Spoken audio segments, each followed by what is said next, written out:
నేను బయటికి వెళ్ళినప్పుడు ఒక అక్వేరియం షాప్ కనిపించింది. ఇంటికి ఒట్టి చేతులతో ఏం వెళ్తాం అని చెప్పేసి ఒక పెయిర్ మాలిస్ అయితే తీసుకొని ఇంటికి వెళ్ళా. నైట్ సెపరేట్ చేసి పడుకొని పొద్దున్న లేచి చూసేసరికి అవి చేసిన పని ఏంటంటే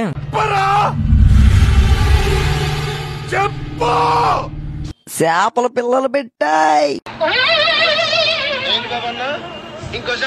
యాక్చువల్ గా నేను తీసుకున్న ఫిషెస్ ఫుల్లీ లోడెడ్ తీసుకున్నా. ఇలాంటిది ఏదో జరుగుతుందని చెప్పేసి నైట్ ఫాక్స్ టైల్ వేసి పెట్టేశాను. ఒక ఫిష్ కి చూస్తే ఫుల్ టమ్మీ ఫ్లాట్ ఉంది. ఇక ట్యాంక్ లో చూడగానే ఫుల్ గా బేబీస్ ఉన్నాయి. ఇక వాటితో పాటు ఉంటే తినేసి చంపేస్తాయని చెప్పేసి సెపరేట్ చేయడం అయితే స్టార్ట్ చేశాను అనమాట. చూడండి, మోస్ట్ ఆఫ్ ద బేబీస్ అన్ని వెళ్లి ఫాక్స్ టైల్ లోనే హైడ్ అయ్యాయి. ఇప్పుడు ఇక ఈ కంటైనర్ లో ఫిషెస్ ని తీయబోతున్నాను అనమాట. ఇక కూర్చొని ఫిషెస్ ని సెపరేట్ చేయడం స్టార్ట్ చేశాను. పెద్ద ఫిషెస్ ని పట్టుకోవడం కంటే ఇంకా బేబీస్ ని పట్టుకోవడం చాలా పెద్ద తలకైన. చేతికి దొరకవు, నెట్టలో చిక్కవు. పెద్ద నెట్ లోపల తిప్పడానికి కష్టంగా ఉంటుందని చెప్పేసి నేనైతే టీ ఫిల్టర్ అయితే వాడుతున్నాను. వీటితో ఎంత ట్రై చేస్తున్నా గానీ